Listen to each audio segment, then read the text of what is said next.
one here and one there. You just came through our new visitor center. How many people have seen the new visitor center? A couple, a few? This is 10 years in the planning.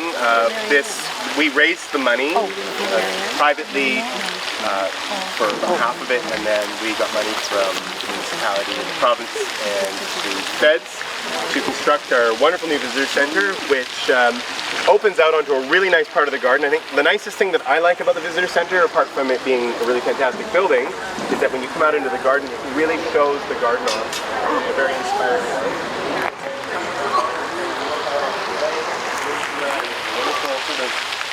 You feel like you are much further away from the downtown Vancouver than you actually really are, and I think it's quite quiet here too.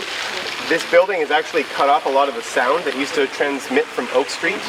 Like on a rainy day, the sound of traffic in some parts of the garden was quite evident, and this building, being concrete and glass, has actually provided us with quite a sound wall. It utilizes a lot of green technology. We have a green roof. We have water collection systems on the roof that actually collect water and run them into reservoirs. It's the first building in the city of Vancouver that doesn't contribute anything into the storm sewer or the sanitary sewer system. There's no sewer pipes that come out of here.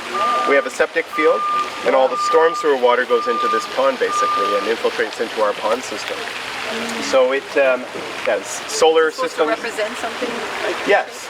The story behind the design of the building is there was a group of people that were working on the concept, and they, in the brainstorming stages, were looking for inspiration.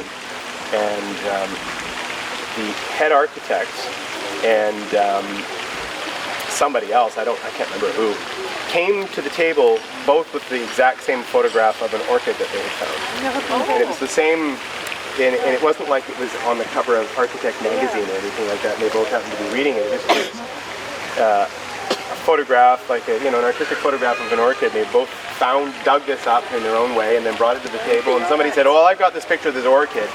And when they talked about what the flower, a plant itself is, it generates its own food, is a self-sustaining system, and they wanted the building to incorporate those aspects of a plant into its own nature.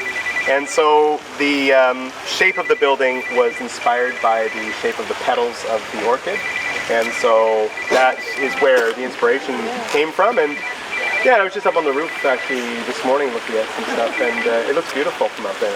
If you were in a helicopter too, it'd be pretty interesting. So is it mostly grasses, or is it succulents? Or it's almost all grasses, fescues. It's interesting what we've done on the roof.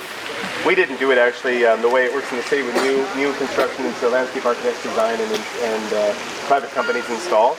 And we wanted to do meadow grasses, and on the roof it worked.